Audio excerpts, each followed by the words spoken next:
You know what I learned the other day, Arpin? I learned that percentages are reversible.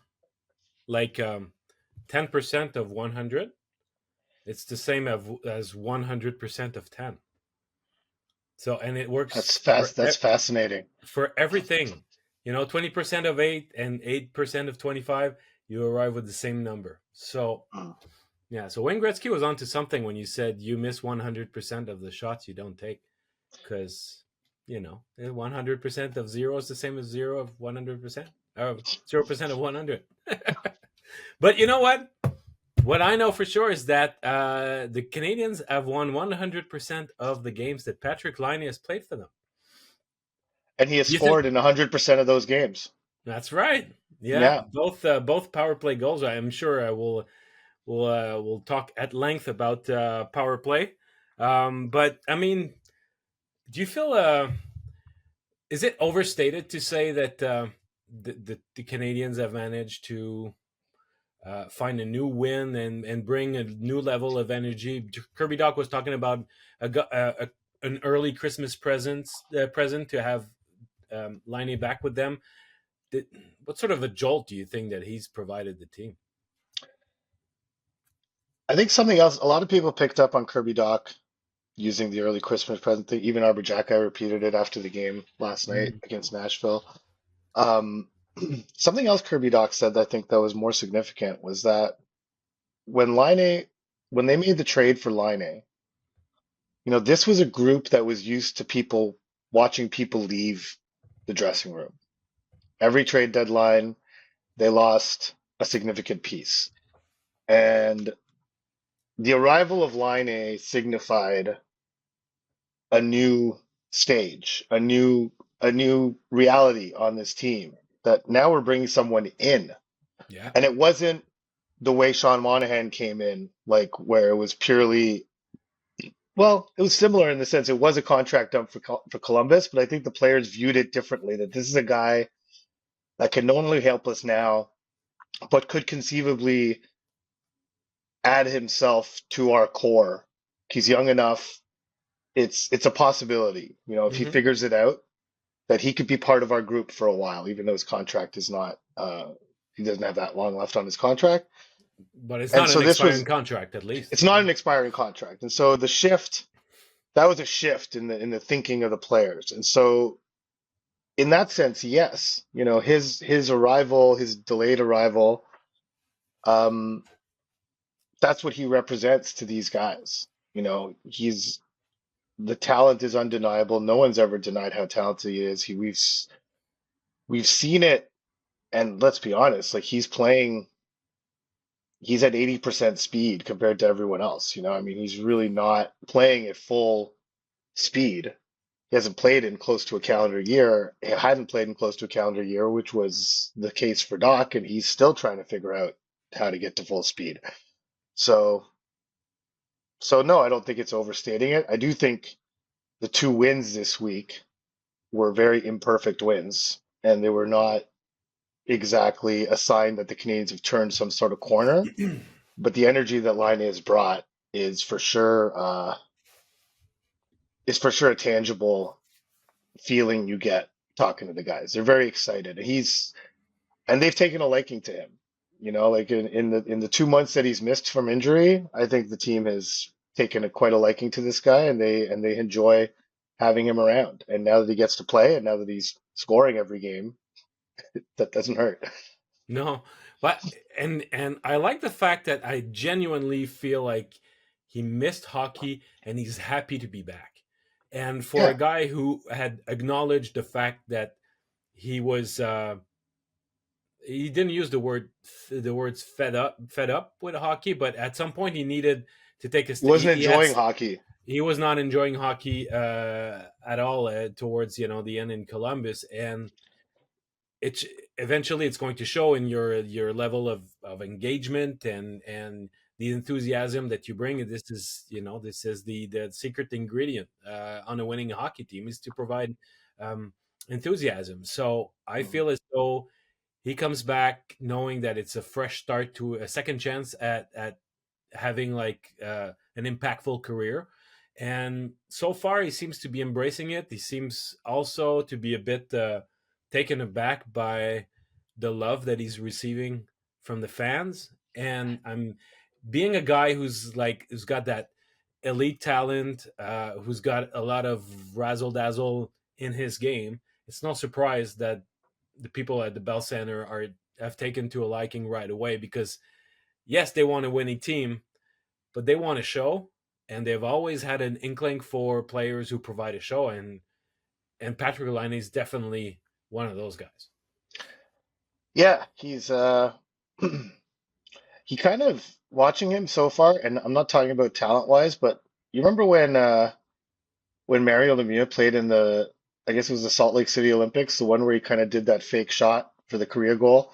That Mm-hmm. whole tournament, he just kind of he too looked like he was playing at like 80% speed, but still, the hockey instincts and everything just allowed him to be Mario Lemieux, and on a different scale, obviously, but like Patrik Laine just seems to have the smarts and the uh just a general know-how of what to do with the puck, that allows him to play at that speed, and the game just seems slower when he's on the ice, particularly when he has the puck. And the thing that It impressed me is. most, It's not it's just it doesn't, seemingly. It yeah, is. it is right. And but honestly, last night against Nashville, I was really impressed by his play without the puck. I thought he was really hustling to get back on defense.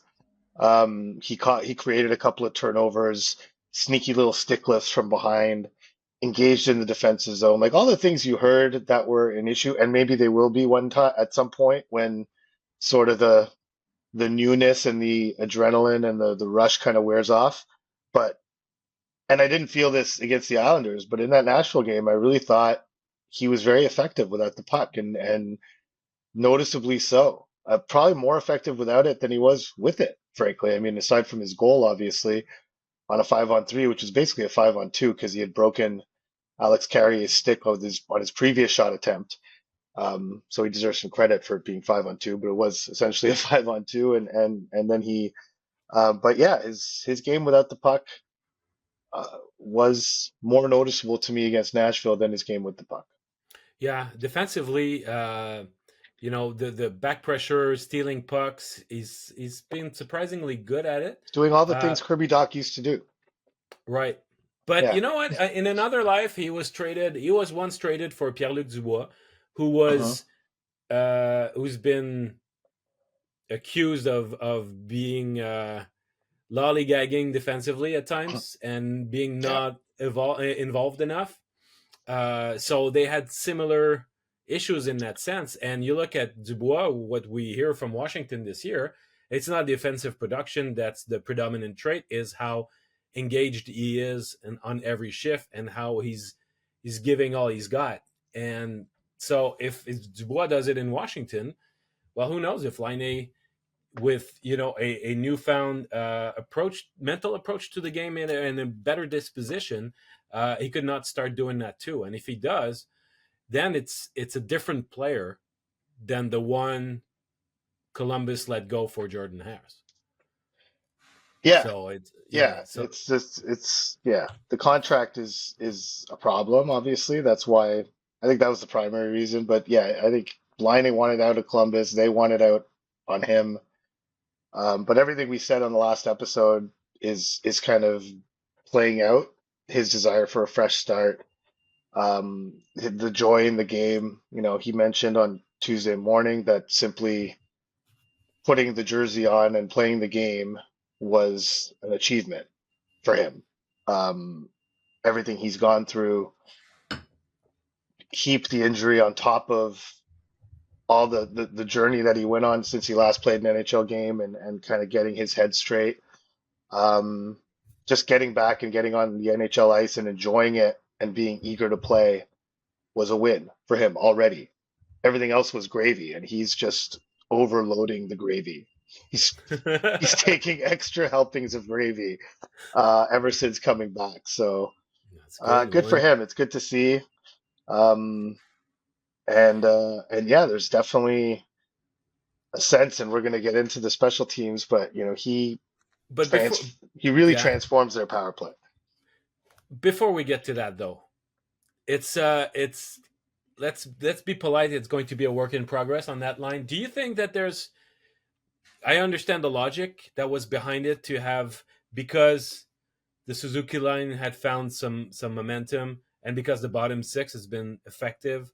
Uh, Basically, Doc, Laine, and Slafkovsky were reunited, were put together because they were the last three guys.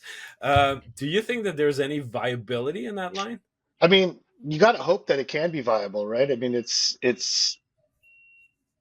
the Canadians need Kirby Doc to figure it out. This is getting to the point where, I thought there were some good signs. I mentioned it recently on the pod, but there were some good signs that he was coming around. Last night against Nashville, he takes that slashing penalty. It was just a totally selfish frustration penalty, just a dumb penalty. Didn't play the rest of the game, deservedly so. Mm. Marty called it out after the game, called it not a good penalty, and it wasn't. Um, Slavkovsky obviously, was really happy with his game on Tuesday, was really kind of smiling in the dressing room, was super happy. He had mentioned that he had he said he got shit from, but I think it was more he had a stern, honest discussion with Ken Hughes on Monday on the off day, um, telling him to wake up, basically, is how he described it. So 6 hits on Tuesday, physically engaged, moving his feet a little better. That line's numbers on Tuesday were Uri Slavkovsky had a 6% expected goal percentage at 5-on-5. Yeah, Six, not a it typo. was not much better Not much better the against Nashville. Predators. No. No, that's it. So, they have some stuff to figure out.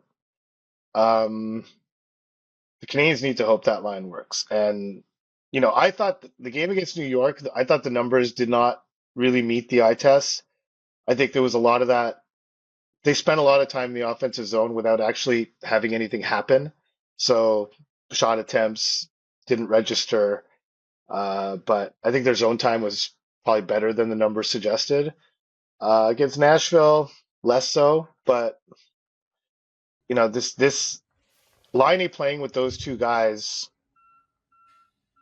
Martin St. Louis kind of described it as a process of elimination. Like Yeah. basically, I didn't want to touch the Suzuki line, I didn't want to touch the Dvorak line, I didn't want to touch the Evans line, so here we go.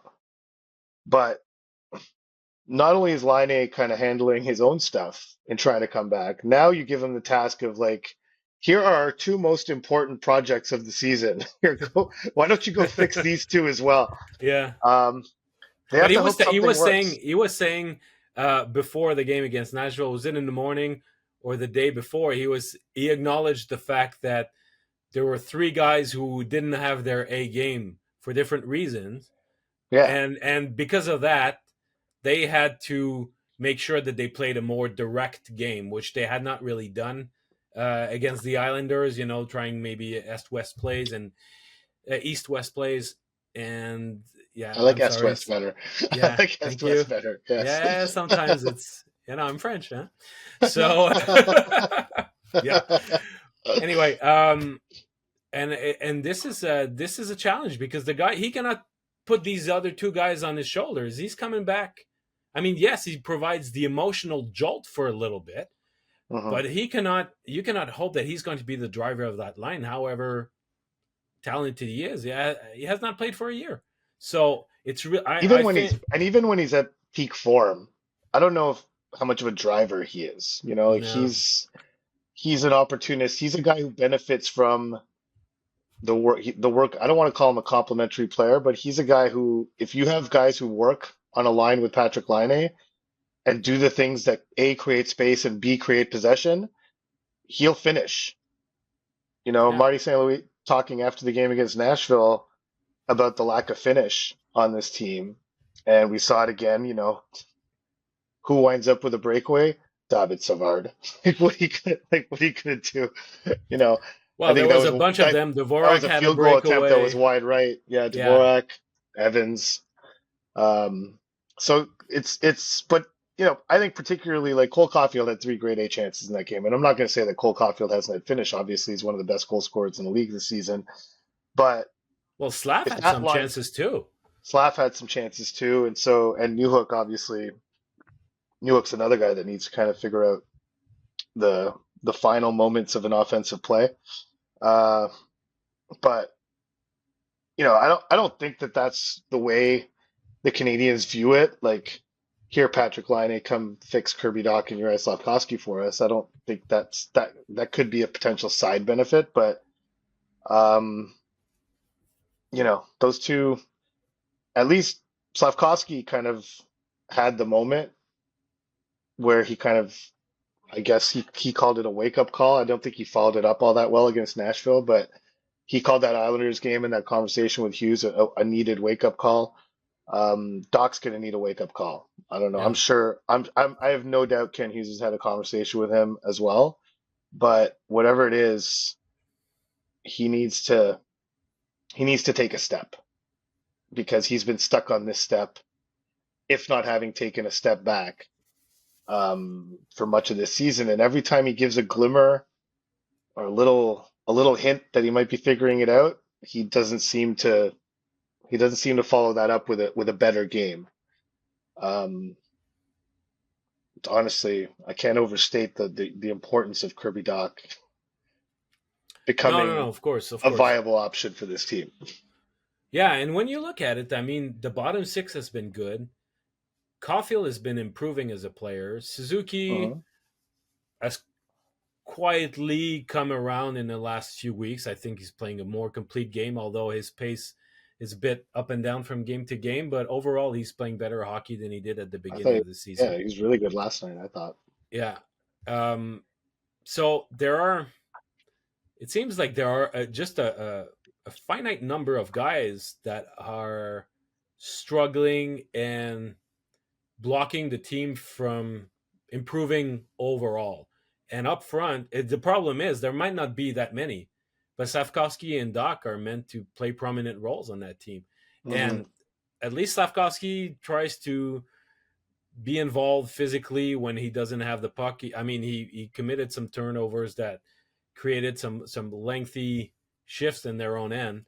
Uh, but the fact that Dach seems so lost, Hmm. um, that makes it very difficult to conceive that this is going to turn into like a potent and impactful second line for the Canadians. At least, though, the silver lining into that is that I feel as though it's not that Laine has been struggling, but having not played, he needs to find his A game.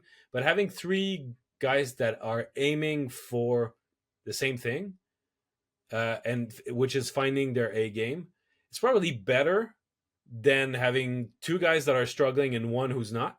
Because Yeah, the three of them, they can huddle and say, they have a common project, and maybe it can work. I don't know if the styles eventually are complementary or if the personality is going to make it so that somebody's going to lift the other two. I don't know, but it's probably it's probably a good gamble. But what I've seen from those first two games together, though, it's not convincing no, but the other thing is that if they do figure it out, and frankly, the talent is there, so it's not for sure. inconceivable that they wouldn't figure it out.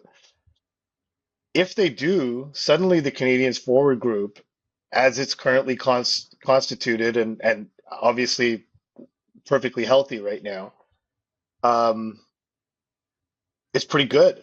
Like, all Hmm. of a sudden, you're looking at a pretty decent group of forwards. Not like world beaters, not like best in the league good, but pretty good. Like, I think they could match up well with a bunch of teams up front. I mean, the issue's on the blue line, but if this line figures it out, then suddenly you have four functioning, effective forward lines, Yeah, yeah, which, I don't think this team has had under Martin St. Louis. I don't think that this team has never been as healthy right as it is right now since Martin St. Louis took over, and probably even before that. Well, the stats is that since the last time, the stat includes Carey Price and Shea Weber, but the last time that the Canadiens had a full roster was on April 5th, 2021. And it lasted only like not even a whole game because Brendan Gallagher got hurt. That was against Edmonton. So Uh, since then, so that's back when that's before before the Stanley Cup run, right? It's right. during the that regular season, um, and so you're right. For the whole duration of Martin St. Louis' tenure, he Hmm. hasn't had a fully healthy lineup the way he has it now. So I know. it enables him to pull some strings. So you mentioned the fact that he benched Doc towards the in the third period, same way that he benched Hudson. Also, Hudson had only Well, one shift. there was a lot of penalty killing in that third period. I think his shifts started to get a little, and plus they were protecting a lead. I don't know. Yeah, he It's not benched a few guys. He benched a few guys, but Hudson wasn't killing penalties in this game. no, Matheson was outrageously. I think he got hit. He spent 9 minutes on the penalty kill. We're going to talk about the penalty kill in a bit. But yeah, Hudson what had zero time on the penalty kill.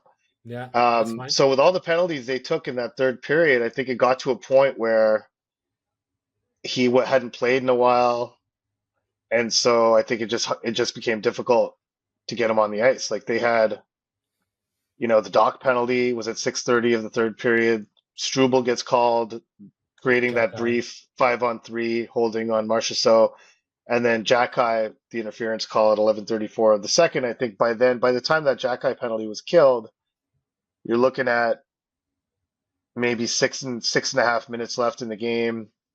You're up 2-0. He hasn't played in say 8 or 9 minutes of game time, which is more in real time.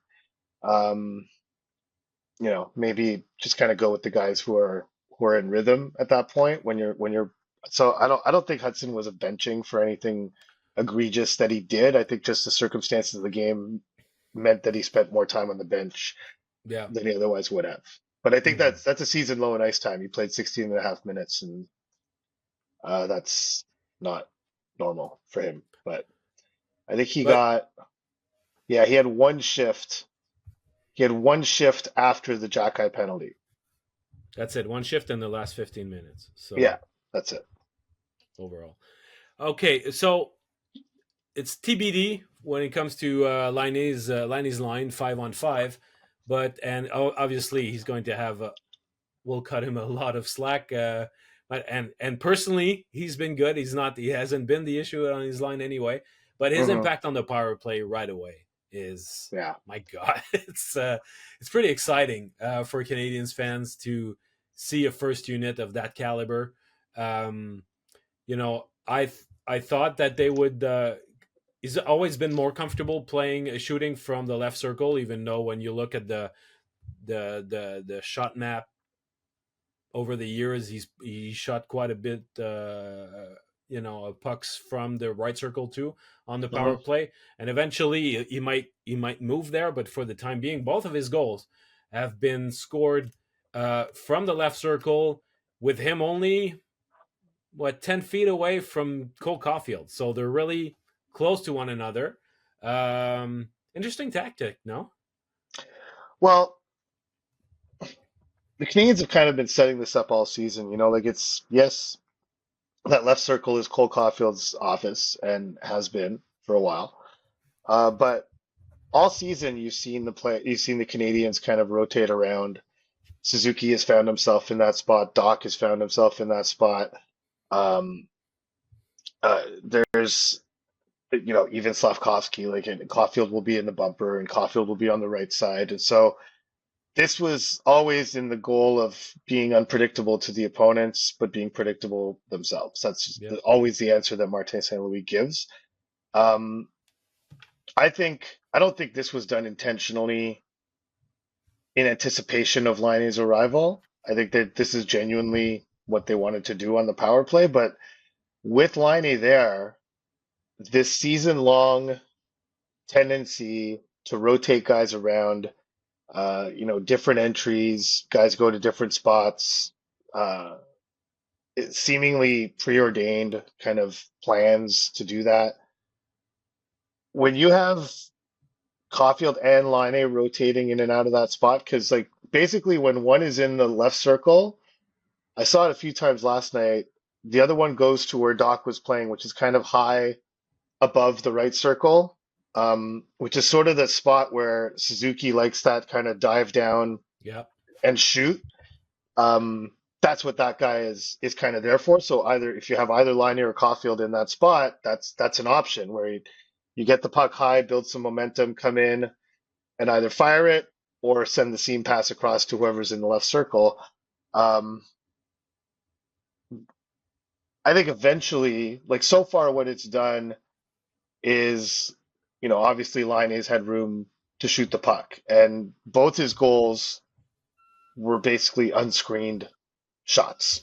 There was no power play wizardry happening on either of them, really. I mean, even the one last night, Laine deserves some credit. He did fake a shot before he took the wrist shot, so he kind of faked the one timer, caught the puck, held it for like a second, and then zinged it short side. But that goal, the one against the Islanders, again, he had time and space to shoot it, and he did, and he scored. Um, that'll happen with this guy, but really, I think eventually having him as that threat and attracting that much attention will, if they continue rotating around, will eventually probably create more space for Caulfield to fill that spot and himself get looks like that and himself get some time and space. Like penalty kills have been so obviously focused on eliminating every passing lane possible to Cole Caulfield. That has been mission number one for every penalty kill the Canadiens have faced. Well, they have a different priority now. They have another priority. They have something else to worry about. Um, and that's gonna open up a lot. That's gonna make this power play potentially extremely dangerous and Yeah. far more dangerous than the two goals that Laine scored. Like they're gonna have some room to maneuver and some room to pass pucks through and some lanes are gonna open up because of this threat that has just been added to that unit. I'm sorry for the beeping sound behind if you hear it, but it's just that there's a Oh, Hydro okay. I thought Quebec. that was I thought that was It, here. Okay. no, no, no. It's a Hydro Quebec truck. There's like a lift outside, and it's really annoying. They're Okay. doing some work, and yeah, um, yeah. And honestly, since the new type of power play has come, around 2010, 2012, where it was the era of the big booming shot from the point was not the way to go anymore, and it was Hmm. moved closer to the circles. The Canadiens have never had two weapons Right. to shoot from the circle. They had on occasions they had one. Obviously, they had Weber that they tried to slide down a bit to the left circle. They've had obviously Caulfield, but having two threats like that, they've never had it. So I think Yeah. that it opens up a world of possibilities. And you say, well, it would open some more opportunities for Caulfield, but I wonder about Suzuki because that sliding down play on the right side where he finds a lane and he shoots with after taking a couple of steps. Um, he has not done it all that much this year, and it's something No. that was really proven, a successful play for him in the past years. And that's something that if the opponent starts to cheat on the left a little bit too much, there's going to be ample space for Suzuki to make that play or even to for Hudson to skate with the puck on the right side and create new passing lanes Hmm. because they're not going to set up to defend against Hudson's shot at the blue line. That's for sure. So they're going to Uh-huh. protect the sides, but Hudson maybe can find openings at least to skate with the puck and see you know what sort of opportunities can be developed a little bit lower in the zone. So I thought that the power play so far this season, even though it had good results, didn't have a very good process, and it was like it was overachieving for the number of chances that they were really creating. I'm talking that first unit in particular. Yeah. Um, and now I think that they have some. Not only could they sustain the same percentages, maybe improve it a bit, but at least make sure that power play after power play they can generate chances and generate momentum for the team, so that it would not seem like inflated numbers, but they would be real. And that's exciting because the Canadiens have never been power play dynamo, and or I mean, occasionally 1 year here, 1 year there. But when you look in the last 15 years, how many years of good power plays have they had? Two. Otherwise, it's been a constant struggle. So I think that they have an opportunity right now to turn this into a real strength for this team. Yeah. And just to kind of back that up with some numbers, like expected goals for per 60 on the power play, they're bottom 10 in the league. Shot attempts per 60, they're last in the league. Wow. Uh, Shots on goal per 60, last in the league. Uh, there's a lot going on there that's just not good. And so yes, they're getting results. Um, their shooting percentage is 20.22% on the power play, fourth highest in the league. That's not sustainable. So yeah, there's a lot of process-based things uh, that need fixing.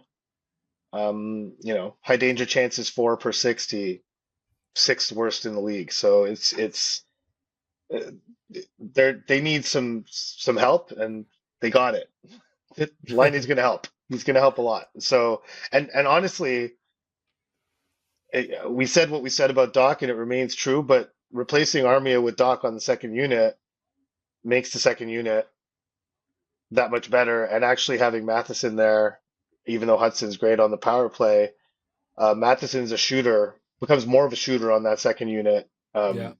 He's probably their most dangerous shooter on that unit. So Heineman, you mean? Other than Heineman, yeah. Yeah. So that's an interesting thing too. Um, you have one power play that's going to be geared towards the right circle with Heineman, um, and Matheson in the sense, so you have the setup on the left to set up the shot on the right. Matheson could do a one-timer if the puck starts on the left side, which is where Doc will probably be handling it most often, which is obviously the opposite kind of look that you get with Power Play 1. Um, but yeah, I mean, the Power Play needed some fixing, and I think they got a fixer. This is gonna fix a lot. Well, he's going to fix the 5-on-3, huh? Laine scored a goal 5-on-3, which is it was their first goal 5 Yeah, on 3 in 2 years. So in the almost last exactly 2 years. yeah, in last in December 3rd, 2022. that's nuts. So Yeah. if you look in the last two seasons, okay, so last season and this year combined, they spent 11 minutes 30 at 5-on-3. It was their first goal. Hmm. In roughly the same amount of time, the Minnesota Wild has managed to score 8, Yeah. and they lead the NHL over that span in terms of 5-on-3 goals. And the Canadiens are second to last in terms of shots per 60 when Hmm. they're playing 5-on-3. Second to last, only 47 shots per 60. You've got teams that are like 100. I think it's the Ottawa Senators. They're 172 shots per 60. Right.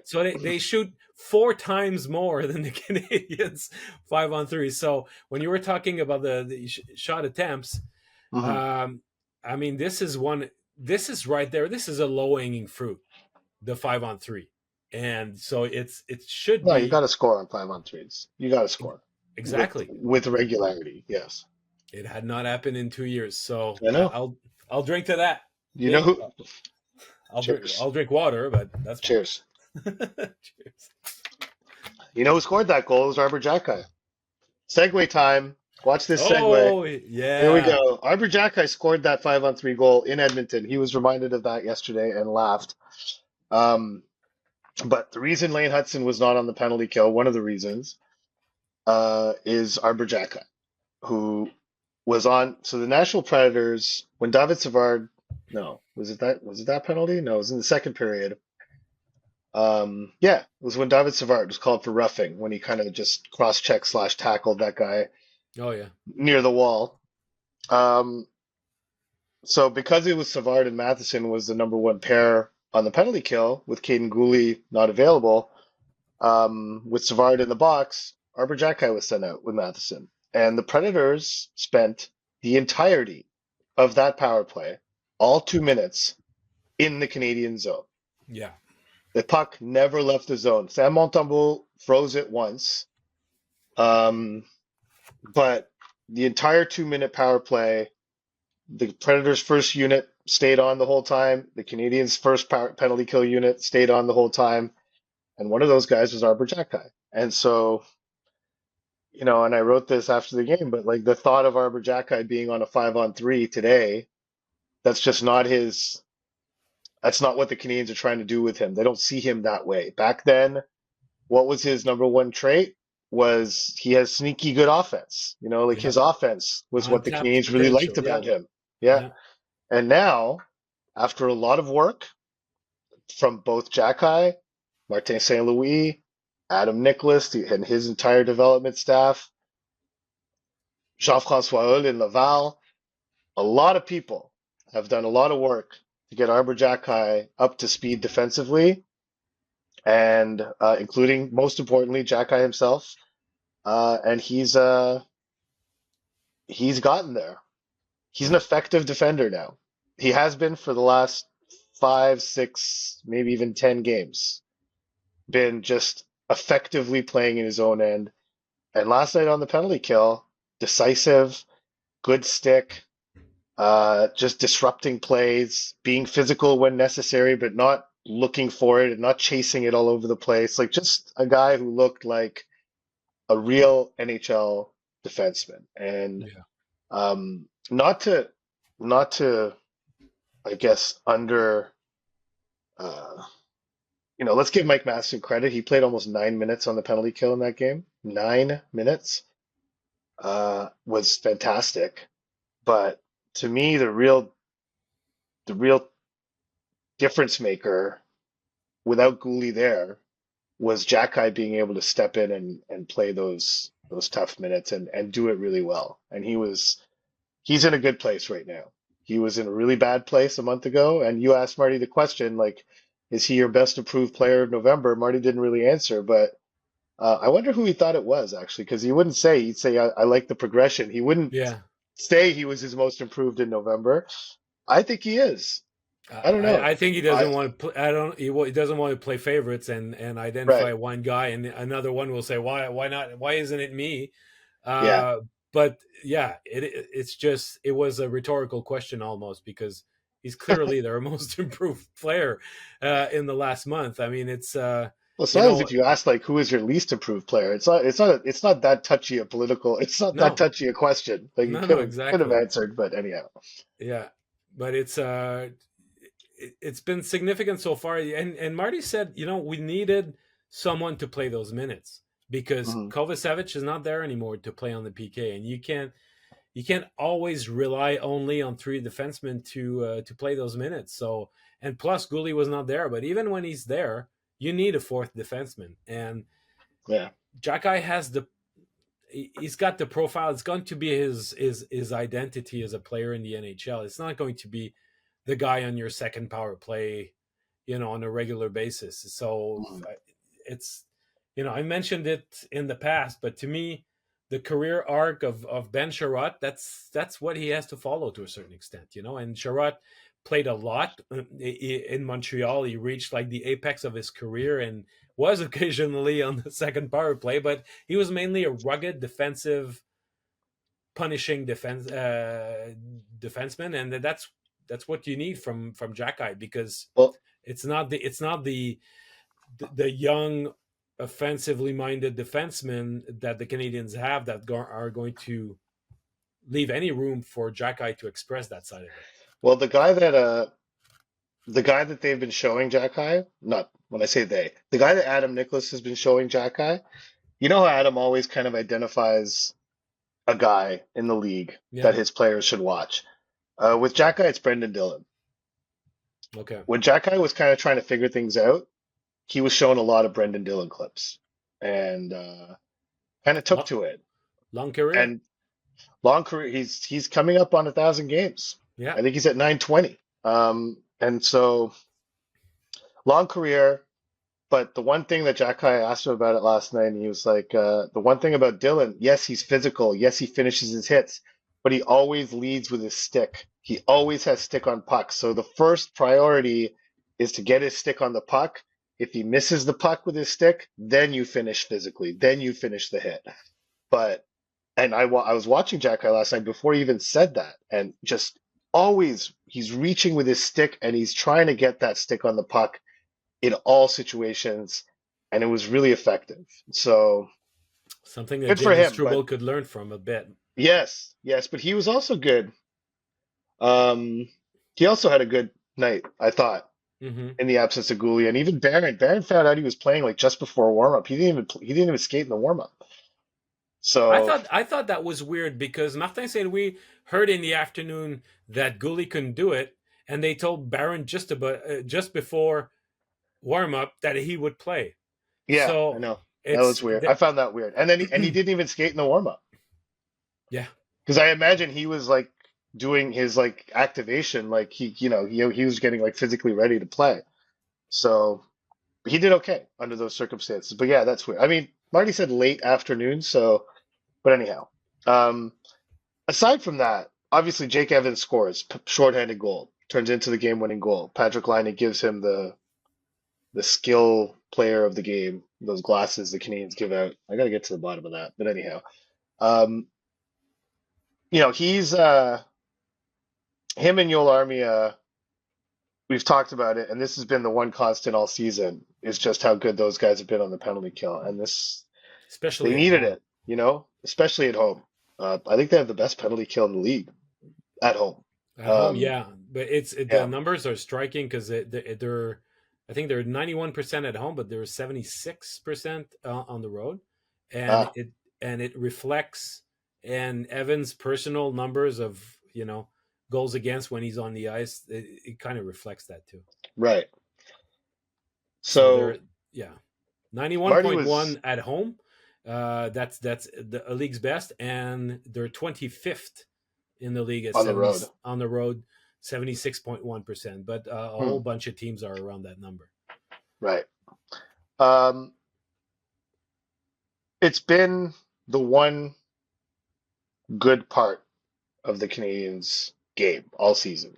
Mm. Is the penalty kill, and it's not really an ideal thing to be good at. You don't want to be using it as often as the Canadians do, especially last night. I mean, Marty wasn't happy with that game. And it's rare we've seen Marty come out after a win and really kind of focus on the negative. Like he didn't focus on it, but you could tell he was annoyed at how his players handled being up 1-0 in this game. When they probably deserved to be up by more, and then Yeah, just to start taking penalty after penalty and just kind of, he used shooting in the foot again. And um but you get those away. feet look ugly right now. They're taking a lot of gunshot wounds. It's It's- really not great. But when you have a penalty kill like that, you get away with stuff like that, right? And so it's not as if Nashville has a bad power play. I mean, it's they're roughly 20%, I think, going into the game. Some dangerous players. Roman Yossi is a pleasure to watch, honestly. I, yeah, I wish I watched him more often, but anyhow. Um, they're a mess but though. they get away, yeah, they get away with it because Jake Evans and Yoel Armia are so good. Josh Anderson has turned into a really effective kind of up ice pressure guy when he's out there. And just he's been good on the penalty kill with Dvorak. Missing Gooley, you know, don't really skip a beat. Um, this was the interesting side effect of having Hudson on the first power play unit is that it spared Matheson from having too many minutes. I mean, he still played 28 minutes in the game, but only spent 46 seconds on the power play compared to 3:53 for Lane Hudson. So were it not for that switch, Madsen would have been probably well above 30 minutes last night, because of the 9 minutes on the penalty kill. But become like a very reliable. It's the one reliable part of this team. Yeah, I think it's safe but to say. if it's part of their identity this year that they're so effective on the PK, how do you keep that beyond this season, knowing that you could lose so many of those guys Hmm. through free agency? You know, where's going to be the continuity? Yeah. I see this as a potential problem. And will you re-sign a guy just for that? But and you know, potentially losing Evans, Armia, Dvorak, and Sava. I mean, those, you know, there's only a few guys that could still be there next year. So if you're so successful and you feel as though you've made such big strides to improve your PK over last year, and you got something, if you change completely your squad next year, what are the chances that they might, you know, they might continue to be effective? You know, so it's a dilemma, because on the one hand, you would, I mean, you can select Yoel Armia for the Finnish team for a few games and have him on your Mhm. team to play PK, but you're not going to resign him with the Canadiens for that purpose, are you? Uh, Not necessarily. I mean, it depends on the contract, but really the guy that you have to wonder about is Evans, and we've already talked about it. Yeah, yeah, It's Dvorak's not getting re-signed. Armia, I've mentioned it before. You didn't agree, but I think it's a possibility if he takes like a way below market value contract, just to kind of stay. hmm It's a possibility. Savard, I don't think I don't think that's probably happening unless he too decides to take a way below market value contract to stay, which he might for family reasons and what have you. Who knows?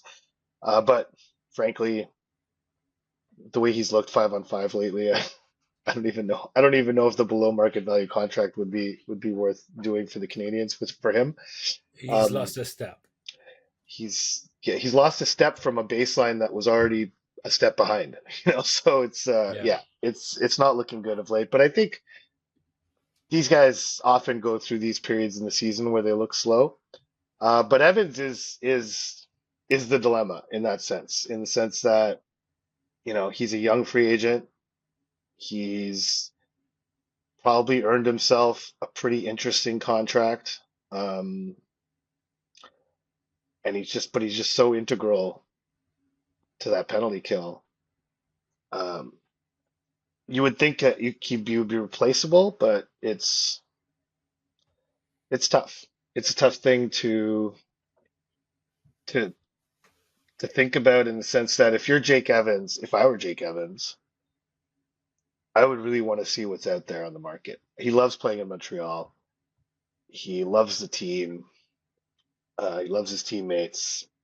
There's no reason for him to want to leave, but I don't know. If I were him, like if I were the Canadians, I would offer him like a 4 year, $2.5 million a year contract, right? yeah, And if I were Jake Evans, I would look at that and be like, well, I could do better than that on the market. And he probably could. It's the reality. It would turn into probably turn into an inefficient contract, whoever signs him in free agency. But guys who can win draws, right shot, penalty killer, you know, could play a third line role and be pretty good at it. He could probably do a little bit better than that on the open market, but not that much more. So if getting, let's say, $2 million more over the life of a 4 year deal is important to him, then there'd be no reason for him to resign here. But if continuity and fit and comfort and knowing, you know, choosing the devil um, is important to him and he gives them a hometown discount, then he becomes a pretty interesting guy to resign.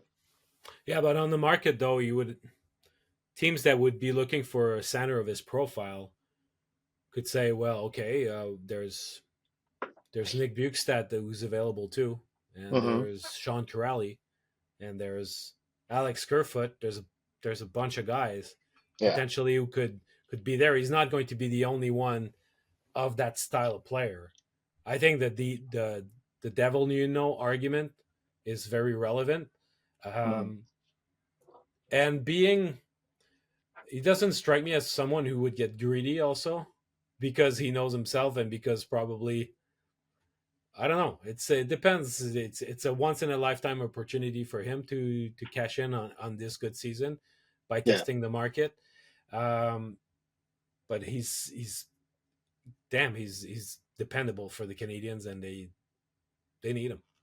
They need him. So and but even if they because I know that Emil Heinemann's been um, has been watching has been participating in the PK meetings, and they must see that down the road he's going to chip in. He's gonna help out on the PK. But even if you retain Evans and you let go of the others, there's going to be massive transition from the PK we see now to what it's going to look like next year. Well, if Evans were to leave, see what I did? Segue. Let's Yeah, go to Future Friday. Future Friday.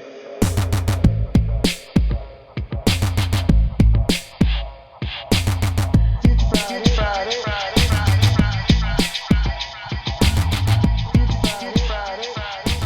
All right, so Future Friday. I am the Segway master today. I'm just my God, pumping you're out cheesy. That's pumping so out corny. segues left, right, and center. So, Man, um, you got a dad vibe coming out of you right I'm now. my kids. My kids don't laugh at my stuff constantly. It's just a constant groan fest. Three kids just looking at me side eye, Hmm. groaning. Um, so to what extent do you consider Owen Beck to be Jake Evans' insurance? Is it reasonable to believe Owen Beck scored the overtime winner for Laval the other night? He has 16 points in 21 games, 4 goals, 12 assists. He has a shorthanded goal. He is playing on their penalty kill. He has been, as advertised, as an AHL rookie. Down the road, it would be perfectly reasonable to think Owen Beck will play that role. That Jake Evans role will belong to Owen Beck at some point. Yeah. If Dvorak is gone and Evans is gone, is it reasonable to believe that Owen Beck can step into the NHL and play a role like that? Do you think that is a viable thing? I'm not sure the Canadians would want to put themselves in that position where Mhm. they have to give him the keys. Uh, I love his first season in Laval. I think that there doesn't seem to be too many growing pains. I mean, 16 points in 21 games. That's pretty darn good for a guy of his profile because everybody's been Yeah, doubting to a certain extent his offensive potential, but it's not the NHL. It's still the American League, but it's pretty darn good. So he's and seventh and he's tied for sixth in rookie scoring in the AHL. yeah, Yeah. and we know that he's going to be trustworthy, that he's going to apply all the details, and he's going to be maybe a coach's dream down the road. Hmm. Um, but the reason why I'm hesitating is because of Oliver Kapanen. Mm. Uh, did I say that before? Gosh, sometimes the argument pop up in my head. I don't know if I said it out loud or I just thought about it. But and sometimes I talk to myself out loud, so that's another layer of That complexity. makes it even more confusing. Yes. But having both Kapanen and Beck in your center line puts you in a bad spot, I think. So Hmm. you need to make if you let those two guys fight for a spot down the middle, or if you're more than open to put Kapanen on the wing and have only Beck as your fourth line center, then that's good. But you have to be, I think, very open to the idea that Beck could go back to the American League for another season. And if you have the luxury of letting your young players mature and overcook in the American League and really It's only when they're ripe and you know that they're going to be impactful right away when you insert them into your NHL lineup that you call them up. If you have the luxury of doing that and recreating that old Red Wings and Grand Rapids type of mentality, you should do it because the Canadiens have so many prospects. You should not self-impose a rush on graduating this kid who's still only 20 years old, and it's exciting. It's and you can see the writing on the wall that even if Evan comes back, he could be a mentor to Beck, and Beck be like, okay, this is the guy I should follow. Hmm. Um, but maybe that they would do instead of one thing that I could see possible is say, okay, we since down the road, if we resign Evans for 4 years, having Evans and Beck could be redundant.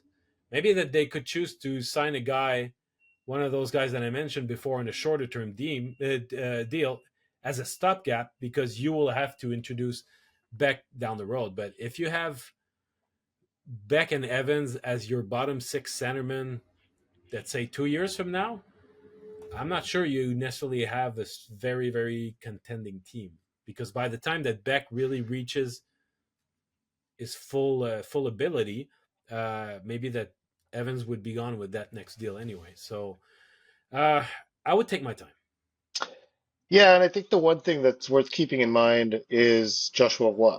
Um, it's easy. It would have been easy. Well, it was easy actually. I think the Canadians did this. I mean, they looked at the season that Joshua Roy had in the AHL last season at the age of 20, and decided that he was ready for NHL action. And then he showed up in training camp and showed that he wasn't ready for NHL action. And then he went back to Laval and started putting up points. He came back up and played 4 games and showed again that he was not ready for NHL action. And so I think the up and downness of his season, arriving in training camp expecting to win a job, not winning it, going back to Laval, coming back up and having a negative experience on his call up, same as Logan Mailloux. Um, that might lead the Canadians to be a little bit more conservative Mm-hmm. in this area, just because I think both Mailloux and Roy, their call ups were negative experiences. They were not. They I'm probably not hurt sure. them. I'm not sure if Mayu sees it that way though, or if the Canadians see that with Mayu. It didn't go well, but it a negative experience? I don't It know. didn't go well at all. We I went. know it didn't go well at all, but he was just not ready. Well, that's it. But I mean, I mean, negative in the sense that he goes back to Laval disappointed. Like it's not. It was.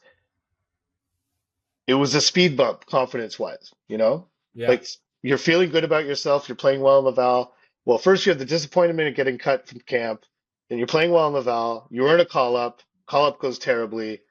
Go back to Laval. You just have to build that confidence back up again. That's all I mean. It's not a negative experience. Like, they weren't, they didn't go back to Laval crying, but like it wasn't positive, like for either of them. No. Um, so I think both those cases lend itself to what you're talking about, being overly, let Beck overcook in Laval if need be, because it took Jake Evans how many years? 5 years to be effective in the role that he plays right now. Um, that included several years in Laval. He's obviously a seventh round pick, played 4 years in college. It's not the same thing, but um, that needs to be kept in mind. Like the 4 years in college, where he was playing, a top line role there, but then slowly reinvented himself into this when he was in Laval. Um, Beck's Yeah. going to probably need some time. So In it's his and case, it was not overcook. It was really a slow cook. It was yeah, like, yeah. I will never forget him sitting in the locker room in Laval and being like, "I'm going to be a fourth line center in the NHL." Like really shooting for the stars. And now he's that's actually kind of what he is right now. And but he's a top end fourth line center in the NHL, and it's not an easy role to play, and it's not something that you necessarily want to rely on Owen Beck being able to fill, even though he's looking like a guy who could fill it right now. So I would agree with you, even though on the surface it looks like 16 points in 21 games. He seems like a guy who, by the end of the season, after a likely playoff experience with Laval this year, that he could be ready. Um, just remember Joshua Waugh. That's, Yeah, but I if think there's a next, lesson to be drawn from that, I think is my yeah, point. for sure. Oh, for sure. Because it's so we have the reflex of saying, "Oh, he's doing well down there. Let's time to bring him up." But Hmm. they've it's a mistake that's been repeated over and over and over again. You have to reach a point where it's like you're holding the dog back, and when you finally let go of the leash, it's like, he really He goes after attacks. it. Yeah. You have to manage your prospects so their call up, that's how they approach it, because you've really waited and they're eager and they're so ready too. That's Hmm. not just being it's not just a matter of attitude, but it's also because their game is ready for that. Their game, they don't have anything else to learn at that level. You cannot say that of almost any rookie in the AHL. Owen Beck will still have something to prove, but he Hmm. it just shows the organization that as an early second round pick, he was a very good pick, and he's going to give them a ton of good services. I'm sure of No, that. he But he'll be an excellent return on that investment, 100%. yeah, Um, but you uh, mentioned the disappointment from Mayu and Roy. If for some reason he goes back to Laval next year, he's going to be disappointed to get cut from camp. I can see it from a miles away. of And course.